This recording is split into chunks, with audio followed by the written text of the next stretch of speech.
Supreme court ने 5 kilometre दायरे से दूर विस्फोट से खनन से दुर्ग पर पर्यावरण प्रदूषण के प्रभाव के अध्ययन के लिए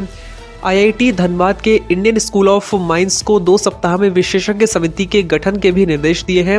कोर्ट ने स्पष्ट किया है कि 5 किलोमीटर के दायरे से बाहर मैनुअल और मैकेनिकल वैध खनन की अनुमति रहेगी। विस्फोट से उत्पन्न होने वाले चरम कण वेग से प्राचीन स्मारकों पर होने वाले दुष्प्रभाव को देखते हुए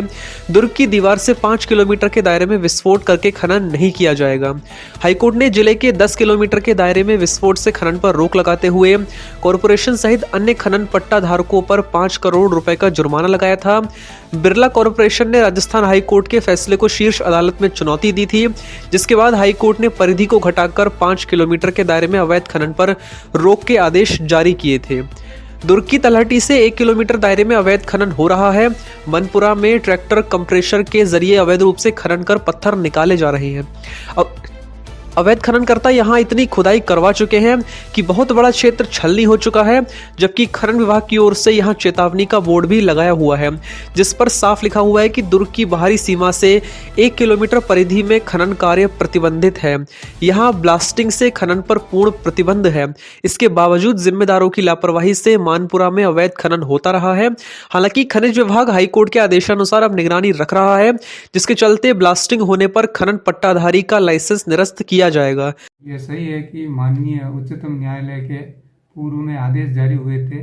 जिसमें फोर्ट की जो बाहरी दीवार है उस बाहरी दीवार से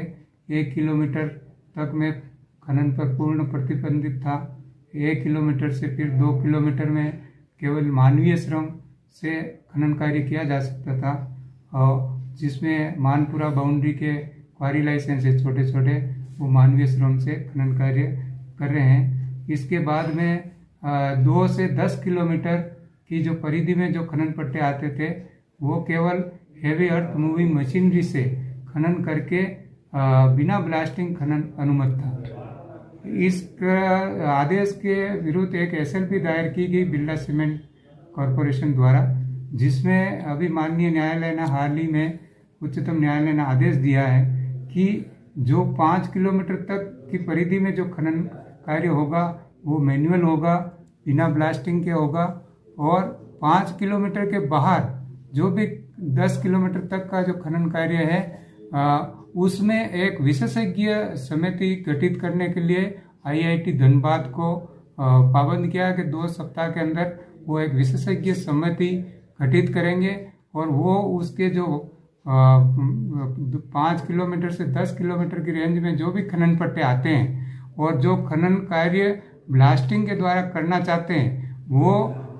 उनकी जांच करेंगे। उनकी जांच के बाद अपनी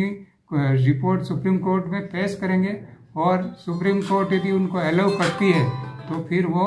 5 किलोमीटर से बाहर जो भी खनन पट्टे हैं वो उसमें ब्लास्टिंग से भी खनन कार्य कर पाएंगे। किलोमीटर की परिधि में आ रहे थे उन सबको पाबंद कर रखा है, बिना ब्लास्टिंग के खनन कार्य करेंगे, और वो जगह जगह इश्तेहार भी लगा रखे हैं और समय समय पे उनको चेक भी करते हैं। अब आज जो माननीय न्यायालय के वापस जो आदेश हुए हैं उसके रेफरेंस में उनको पुनः पाबंद किया जा रहा है कि भाई बिना ब्लास्टिंग के आप मैनुअल खनन कार्य करेंगे, और जगह जगह इश्तेहार लगाए जा रहे हैं, उनको लिखित में भी पाबंद किया जा रहा है, ताकि वो कोई ऐसा कार्य नहीं करे जिससे माननीय न्यायालय के आदेशों की अवहेलना हो। यदि इस तरह से कोई ब्लास्टिंग करता है खनन में तो उनकी स्वयं की लायबिलिटी होगी। हमारा क्वारी लाइसेंस हम डिपार्टमेंट से कैंसिल कर देंगे।